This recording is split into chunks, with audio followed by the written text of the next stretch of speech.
To adults, 10 years might not seem like a long time. It can feel like it goes by in the blink of an eye. But in that time, my daughter, who was once in elementary school, has grown up and is now old enough to be an adult with a job. My husband Paul left us on his own and has been living with his parents for 10 years now, neglecting his responsibilities as a father. My mother-in-law, who allowed this, is no different. Even if they offered me a house where all our generations could live together, what they probably want from me is just to be their housekeeper. It's too late now, even if they start acting friendly because they sense money coming their way. I've spent the last decade raising my child alone, unlike Paul, who has wasted his time. My name is Judy. I'm 53 years old, a full-time housewife with a part-time job. My only daughter, Hannah, who lives at home while attending university, recently got a job offer and will start working next year. I worry about her because she's still inexperienced in the ways of the world, but I'm happy she has grown up well. Raising a child seemed to go by in a flash, but I still have her student loan to repay.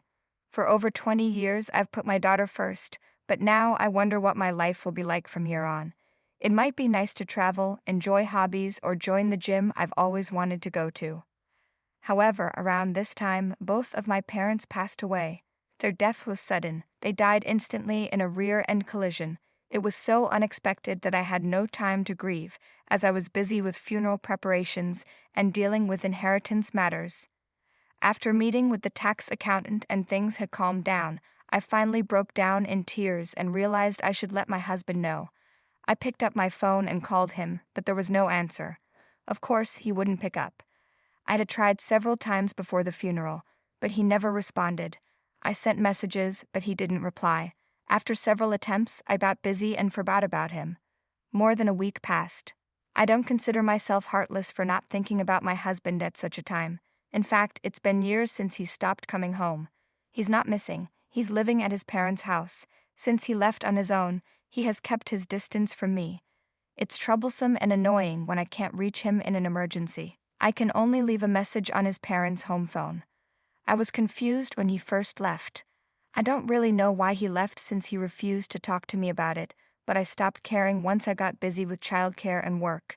It seemed pointless to try to understand someone who would go to such lengths to abandon his family. From the beginning of our marriage, he prioritized his own family over us. We argued about this many times. Even when I stressed that we had our own family to take care of, he would break his promises whenever his mother asked for a favor. It didn't matter if we had plans or a trip booked. I did feel like he tried to contribute to the family when our daughter was young, but when she became a teenager and grew distant from him, things changed. That year, his mother suddenly hurt her back, and though there was a lot of snow and my daughter and I had colds, he decided to help his parents instead and never came back. I don't know how a man who couldn't do any household chores was useful, but my mother-in-law insisted he could stay as long as he wanted. She spoiled him, and he got comfortable living with his parents. To her, I was the bad daughter-in-law who took her precious son away. Since I had no choice, I called my husband's parents' house. My mother-in-law answered the phone. "Hello, Mother. It's Judy. Is Paul there?" "I can't reach him." "What's wrong?" "I need to talk to him.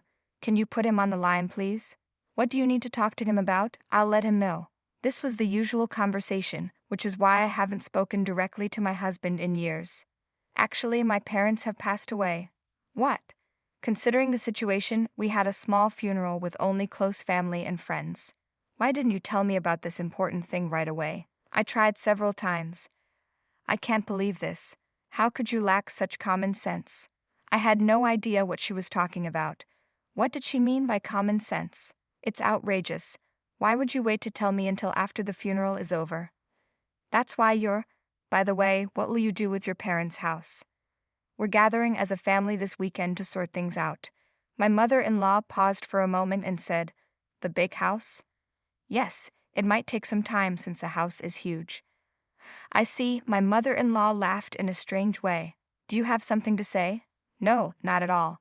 It's nothing." "Is that so? Then I'll excuse myself." After hanging up, my daughter, Hannah, looked at me with concern. "Are you okay? You look upset. There's no need to force yourself to contact Grandma or Dad. You're too diligent, Mom," my daughter said, worried. "It's not that simple." "You have way too much sense of obligation, Mom," she said. I responded to her concern. I didn't want people to think I was being unreasonable, but inside I was furious. I even thought about cutting ties with my in-laws completely. However, I knew that to my daughter, Paul was still her only father, so it wasn't that simple to break away from them. The weekend arrived and my daughter and I went to my family home to help with the cleanup. My siblings and I all played our parts, and the work progressed steadily. Clearing out a house that no one had lived in was harder than I imagined, so we decided to leave the larger furniture and appliances for a professional service to handle. Suddenly, I got a call from my mother-in-law, which was unusual. She cheerfully asked, "Judy, how's the cleanup going? Is everything all right?" It was like she had good news. Then she added, "Actually, I'm busy with something urgent right now and won't be able to make it today, sorry for that." I wasn't expecting her to come help anyway. We've barely seen each other since my husband left, so why would she say something like that? I didn't think she even knew where my family home was. I said, "It's okay, please don't worry about it." "Don't be shy, we're family, so it's natural to help each other out," she continued. Normally, my mother-in-law is self-centered, but she seemed to be showing some understanding this time. I decided to genuinely accept her offer. "By the way, when you said you're tidying up the house, you mean sorting through belongings, right?"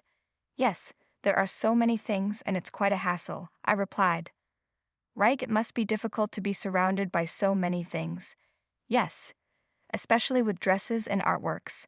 It's really challenging when there are items we don't know what to do with." "I see, that sounds wonderful." Suddenly, I felt a chill as I realized my mother-in-law's true intentions. I was foolish to think she was genuinely concerned. How could she have been worried about not being able to help? "Is that all you wanted to discuss?" I asked. "Actually, I was curious about how much your parents left behind." "What?"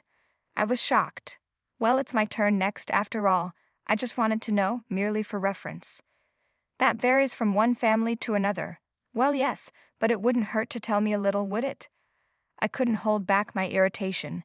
In the 10 years we hadn't seen each other, my mother-in-law seemed to have grown more greedy. My parents had clearly stated in their will that the inheritance would be divided equally among us siblings. Needless to say, my mother-in-law had no right to interfere. "Let's make this clear. The inheritance will be divided into 3, so it has nothing to do with you, Mother. I'm busy right now, so I'll excuse myself." With that, I ended the call. Her attitude was extremely rude. My parents had just passed away, and instead of offering condolences, she only asked about the inheritance. My daughter, who had been tidying up another room, came over. "Was that Grandma on the phone?" "Yes, it was." "What happened?" "Nothing for you to worry about," I replied with a forced smile, but my daughter looked slightly displeased. "I'm an adult now, you know. Stop treating me like a child." I hadn't meant to treat her that way, but her assertive response surprised me. Indeed, she was now old enough to be treated as a full-fledged adult. I felt a mix of happiness and an indescribable sense of loneliness. "Mom, I know what's going on." "What do you mean?" "If my guess is right, I want you to make one promise." "A promise? What kind?" That's when I made a special promise with my daughter. A week passed and the house cleanup was nearly finished. I was thinking of returning to work when the doorbell rang. Thinking it was the delivery guy, I opened the door to an unpleasant surprise. I should have checked first. If I had known who it was, I wouldn't have opened the door. Standing there was my mother-in-law, and next to her, a loose, unshapely figure with thinning hair fluttering in the breeze. It was a middle-aged man wearing a stretched-out sweatshirt, looking filthy, my spouse Paul. I couldn't believe it when I saw who was at the door. I tried to close it, saying they had the wrong address, but my mother-in-law quickly said, "Don't joke around, Judy." It was shocking to see them here without any notice. My mother-in-law, who always stayed close to her son, seemed unusually cheerful. She walked confidently into the house. "Wait, Mother." I called out, but my husband followed her inside. Even though it was technically his home too, it felt strange after a 10-year absence. He was practically a stranger to me now, and I certainly didn't want to welcome him in, especially looking so unkempt. "I have a surprise for you, Judy. I thought you'd be pleased," my mother-in-law said cheerfully. My husband sat down next to her. "Oh, I'd like some coffee, please. Paul, how about you?" "I'll have tea. Judy, please bring us some." I couldn't believe their audacity. How could my husband, who left without a word and lived with his parents for 10 years, now demand tea as if nothing had happened. I wanted to scream, but I kept my composure and asked, "What's the occasion? What's wrong, Judy? Make it quick." My mother-in-law replied. "If you have no business here, please leave," I said calmly. "What a rude daughter-in-law," she muttered, but I felt no obligation to be polite to someone who showed up after 10 years, following their own whims. Just then, my daughter Hannah came downstairs. "It's been so long, Grandma." Her eyes widened in surprise.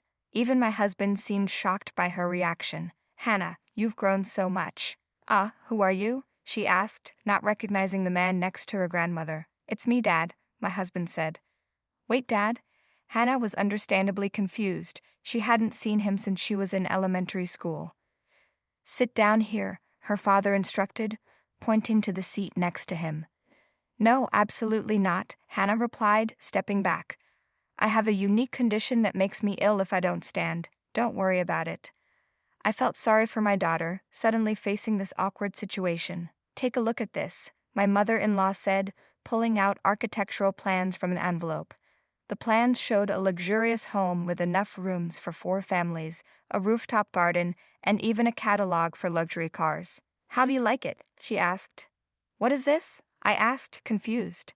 "It's our new home, isn't it wonderful?" My mother-in-law said, expecting my agreement. She added, "You can choose the kitchen and utilities, Judy, since you'll be the one using them." "Using them? What do you mean?" I asked. "I recently realized we should live together as a family. Since we just happened to come into some money, don't you agree it's the perfect time?" she explained. "I don't know the specifics, but how does this involve me?" I questioned. "We're family, aren't we?" "I believe family possessions should be shared," she replied. It became clear to me that my mother-in-law was out of control. Desperate to understand the situation, I turned to my husband. "What do you think?" But they just exchanged looks and nodded silently. Then my mother-in-law whispered something to him, like they were having a secret meeting. Finally, my husband spoke up. "Seems like it's time for me to return home." I was confused and let out a sound. "With the $3 million we inherited, I'm thinking of building a 2-family house to live there with my parents," he said smugly. My mother-in-law nodded, pleased. "Did you hear that, Mom? It's just like I said." My daughter exclaimed. I couldn't help but laugh. "Really? It turned out just as you said. Hannah, you're amazing," I said, and we shared a laugh. The atmosphere lightened, and even my mother-in-law and husband seemed pleased. "I'm glad you two agree. The construction date is already set, and all that's left is to pay the down payment," my mother-in-law said. But Hannah confronted them. "You're completely wrong, Grandma, Dad. Don't you think you're being a bit too oblivious? Even if you say you want to live together, I absolutely refuse to take care of the 2 of you, who have troubled Mom for years." My mother-in-law was shocked. "What?" "Mom, I won the bet, so keep your promise," Hannah said energetically. All right, I agreed. As we discussed the situation, my mother-in-law suddenly asked, "What do you mean, what promise?" My daughter, Hannah, responded sharply, "Grandma, it seems you can't tell the difference between what's yours and what's not. We bet on whether you were after the inheritance." "Huh? What does that mean?" My mother-in-law asked, puzzled. "If you could tell the difference, you would have told Dad to go back to his own home long ago. But you always said families should stay together," Hannah explained. Then my husband suddenly raised his voice. "I left this house because of you two." My daughter and I exchanged confused looks, not understanding what he was getting at. "I would have forgiven you immediately if you had just apologized. I was waiting for just one word from you both," he continued. "Wait, you lost me. What do you mean?" I asked. "You told me to leave, Judy," he said. I tried to recall but couldn't remember ever telling him to leave. "Have you really forgotten that snowy night when I came home tired from work, and you told me to leave?" Finally, I remembered a faint memory. That night, Hannah and I were bedridden with a cold. He came home without bringing anything and asked, "What's for dinner?" I had simply asked him to dine out. To think he held on to that for years drained the strength out of me. How trivial was that? "Is that really what happened?" I asked, still confused. "Yes, and that's why I'm baffled."